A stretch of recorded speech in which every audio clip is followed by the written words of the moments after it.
According to Woj, Ben Simmons heading to Brooklyn, James Harden going to Philly in a huge NBA blockbuster. By the way, it's not just straight up. The Nets also get Seth Curry, Andre Drummond, and 2 first-round picks, including an unprotected pick in 2022. The Sixers get, along with Harden, Paul Millsap. Okay, so I'm not going to do a whole big intro, okay? Hey, Legs. The Nets and Sixers pulled this thing off. Get ahead, your first reaction. Well, my first reaction is, in this line of work, the only thing I care about is give me drama, give me compelling moments in an NBA playoff series in particular. And man, I couldn't have asked for any more. Not only do you get, this storyline with both of these guys, such interesting figures, and they swap teams. They're both in the East.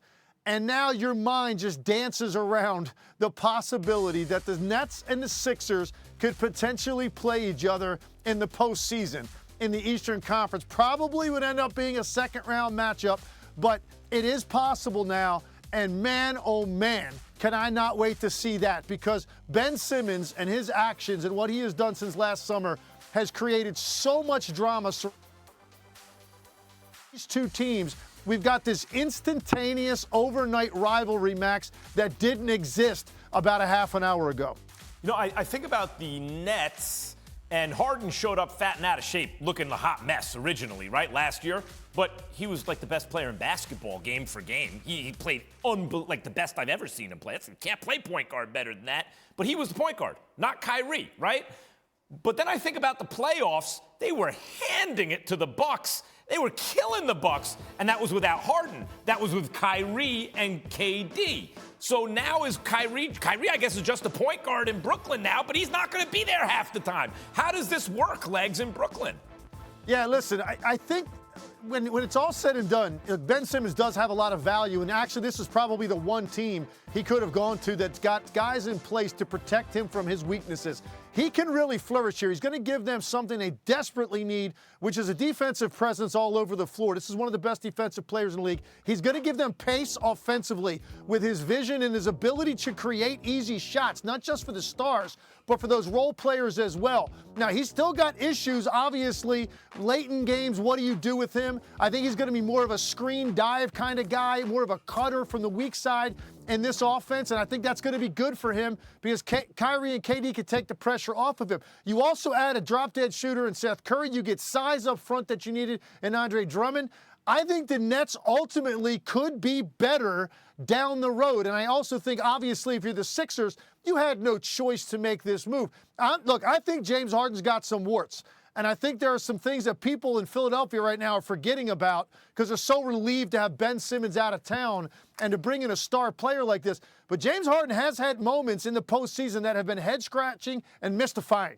And let's not forget that. So I want to see, how do they manage this situation with Embiid and Harden? Because I think Harden is still going to want to be the guy that's the alpha in big moments, in tight situations, in big possessions, in playoff series. And I think that would be a mistake if that's what they did and that's how they operated.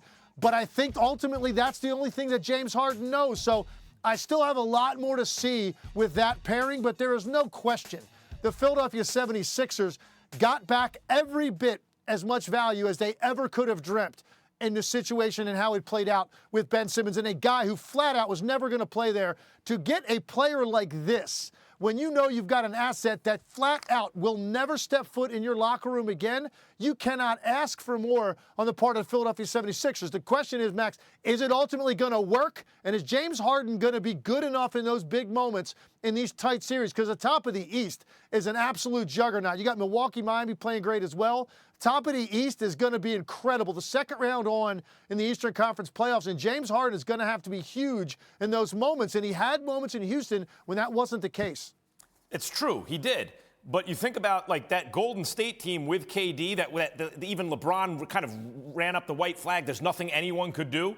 They had to play a Game 7 at Houston because of James Harden. CP3 didn't play. They missed every shot, 0 for 27 from 3 at one point, and Harden couldn't hit any shots, and they only lost by single digits. So Harden at both is like confounding because you're right. He has these head-scratching moments, but also gets his team much closer than they have any business getting. So the Nets thing you went into, Harden and Embiid, Jay Will was saying it on the radio. I think he's right. I think that has a chance to replace Stockton and Malone as the greatest pick-and-roll combo ever. Like, what do you do about those two guys?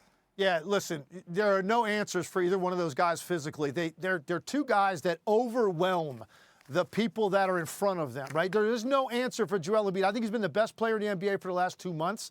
James Harden, we know, when he is in shape, motivated, and healthy, there is no answer for what he does offensively. He's too thick, he's too strong, he's too quick, he's got too much range, and then he can also beat you if you want to load up and bring extra guys on the back line when he gets into the paint. He's a phenomenal passer with great vision. He has never run a ball screen with a guy like this. Most of the guys that James Harden has run ball screen with throughout his career have been guys like the Clint Capella types, Dwight Howard a little bit in Houston, a little bit with Claxton here in Brooklyn. Set the screen, dive to the rim, and it's either going to be a pocket pass, lob, or James Harden finishing. Now it's a completely different element in ball screen with those two guys involved in it. So listen, it's tantalizing to think about. I can't wait to actually see the product on the floor. And if God loves basketball, Max, we're going to get the Brooklyn Nets and Philadelphia 76ers in the postseason because there can't be anything better than that. We get him March 10th in Philly. March 10th in Philly. Got to get my ticket on the Acela. The whole world's going to be there, right? Meantime, Philly keeps Thibault. They keep Maxey. They still have Tobias Harris to go with these guys, and that's who they wanted to keep, especially Thibault, one would imagine, and that defense. And the Nets, whether Ben Simmons is in the dunker spot and Kyrie, or Ben Simmons is running the point with those offensive weapons, this is going to be unbelievable to watch. Thanks for watching ESPN on YouTube. For live streaming sports and premium content, subscribe to ESPN+.